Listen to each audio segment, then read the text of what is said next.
It's November 13th, 2023.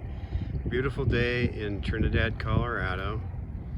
This is a steam engine that was used locally for coal transportation from the coal mines.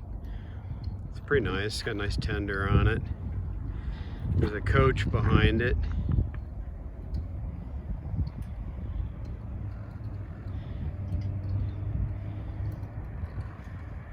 And a caboose at the end, of course.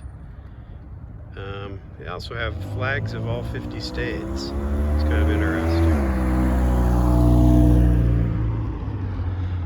Kind of a busy road, makes it a little difficult to enjoy.